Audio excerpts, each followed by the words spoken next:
भाभी मेरी तरफ से आपको गिफ्ट 1 हफ्ते का मनाली टूर पैकेज। भैया ने बताया था कि आपको पहाड़ों पर घूमने का काफी शौक है, इसलिए मैंने सोचा कि इससे अच्छा तोहफा एक नंदिका भाभी के लिए क्या ही हो सकता है।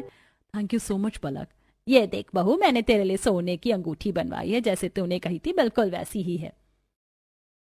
अगर सबने अपने तोहफे दे दिए तो अब हम भी अपने तोहफे दे देते। हम तुम्हारे लिए सबसे अलग और हटकर चीज लाए हैं। हम पिछले महीने पेरिस और थाईलैंड गए थे, तो हम वहाँ की फेमस वेस्टर्न ड्रेस लेकर आए हैं। तुम इन ड्रेस को पहनकर अपने हनीमून पर जाना, तुम पर काफी अच्छी लगेगी।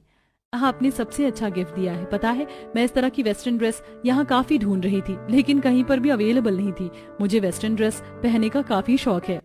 माही, ये देखो, हम भी तुम्हारे लिए कुछ लेकर आए। ये साड़ी हमने अपने हाथों से तैयार की है। मैंने इसे सिला और अंतरा ने इस पर कढ़ाई की है। सुंदर है ना? जब तुम पकपेरों के लिए जाओ तो इसे ही पहनना।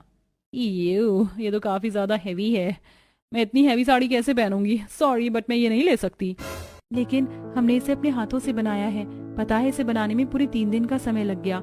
एक बार तो पहन कर देखो, तुम पर काफी अच्छी लगेगी।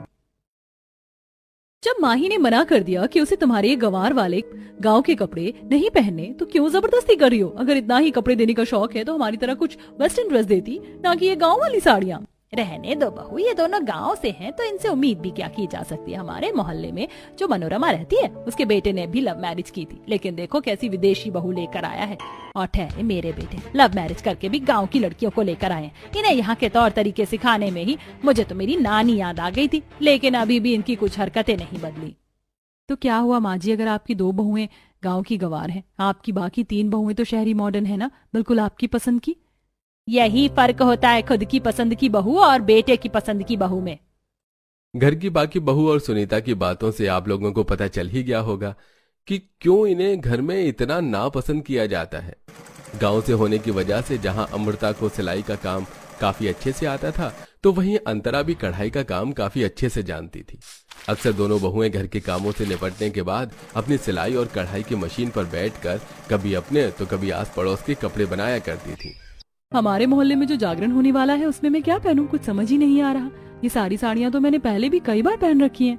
अरे तो क्या हुआ, हम लोग अपना जुगाड़ लगाएंगे। पिछले महीने गांव से जब तुम्हारी ललिता मासी आई थी, तो वो तुम्हारे लिए पीले रंग की साड़ी लेकर आई थी। काफी सादी थी, लेकिन सुंदर भी लग रही थी। तो क्यों ना उस पर मैं अच्छे से कढ़ाई कर दूं।